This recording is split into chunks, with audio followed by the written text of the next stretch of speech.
And next, I have the pleasure of introducing the Governor of Michigan, Gretchen Whitmer. And the President, and the Governor of the Commonwealth of our great state of Pennsylvania, Josh Shapiro.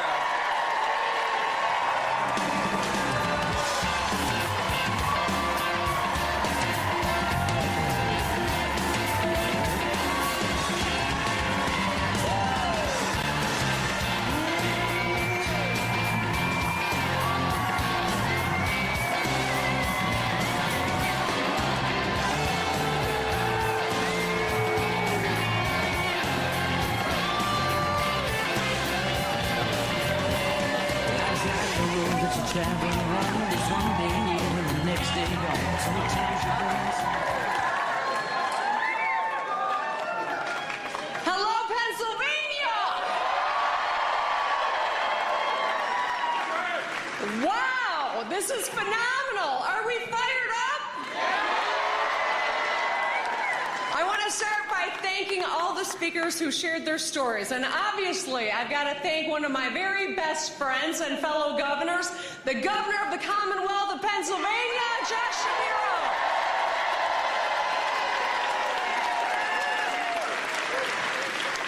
How good is Josh Shapiro? Well, he's gotten a heck of a lot done in over the last year and a half. And it's another example of Democratic governors who believe in our three-part strategy. Get shit done.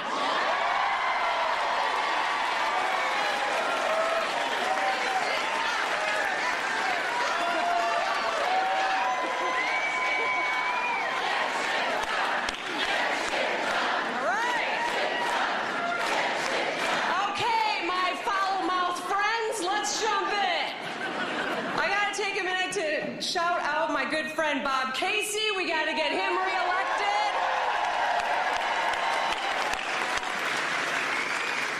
And of course, I want to thank a man who dedicated 50 years of his life, Scranton's own Joe Biden.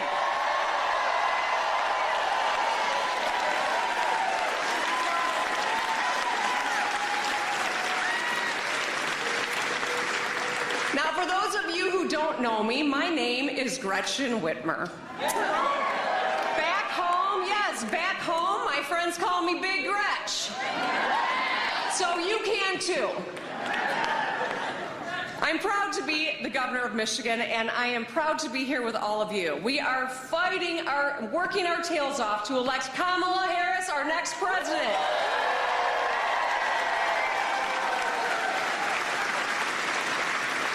And while I'm here, I'll just say, go Birds.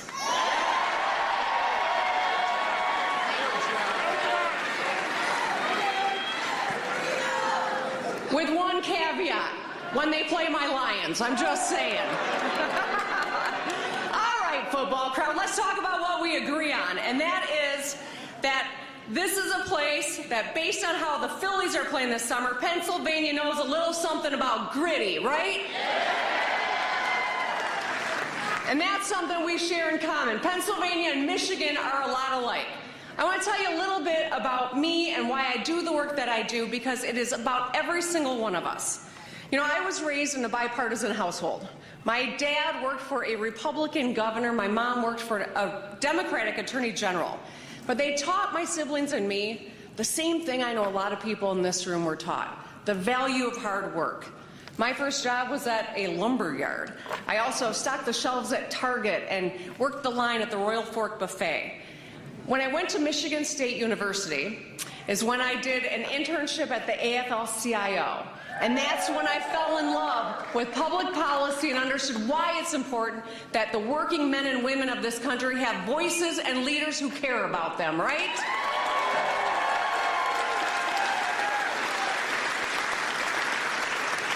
I ran for the Michigan legislature at the age of 28, and a lot of people said that was too bold, it was too far, maybe I should set my sights lower. But you know what? I ignored those guys. Good. And in my first term in the legislature, I became a member of the sandwich generation. You guys know what that means? Some of you do, yes. I was sandwiched between two generations of my own family for whom I was the primary caregiver.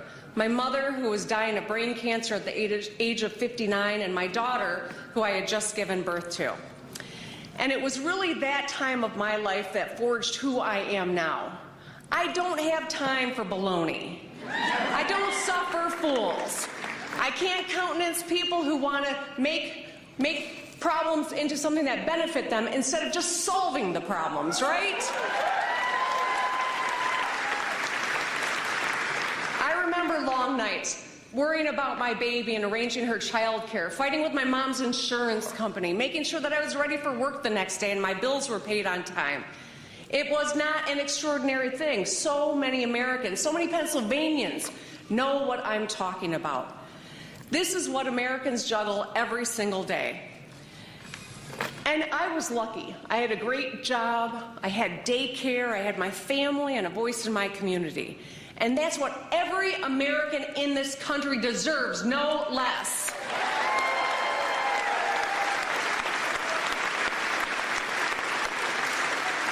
A job that pays you enough to take care of your family, fair wages and good benefits, dignity, decency, and respect.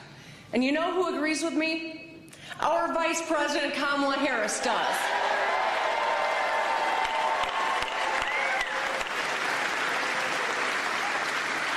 Pennsylvanians are a lot like Michiganders, and Wisconsinites for that matter.